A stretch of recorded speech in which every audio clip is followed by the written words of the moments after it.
बिस्मिल्लाहिर्रहमानिर्रहीम। Doctor Khalid Farooq, associate professor of urology, lady reading hospital, Peshawar. सवाल पहला आप लोगों का ये आया है कि गुर्दे के फेल होने में गुर्दे की पथरियों का कितना किरदार है। जी बिल्कुल, इंतहाई अहम किरदार है। बहुत सारे मरीज़ जो हमारे पास इस वक्त आ रहे हैं, उनके गुर्दे की पथरियां ऐसे लोकेशन में होती हैं कि जिनकी वजह से गुर्दा बंद हो जाता है, जाम हो जाता है, उसकी फिल्ट्रेशन जो होती है वो कम्प्लीटली बंद हो जाती है, वहाँ पे यूरिन का बनना बिल्कुल ख़त्म हो जाता है और उसकी वजह से गुर्दा फेल हो जाता है।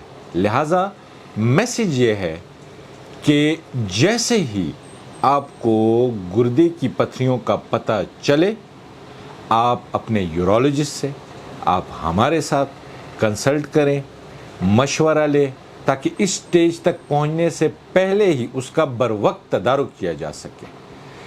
अगर बंद हो भी जाए, खुदा न ख्वास्ता गुर्दा फेल भी हो जाए, फिर भी उसमें देर नहीं करनी चाहिए।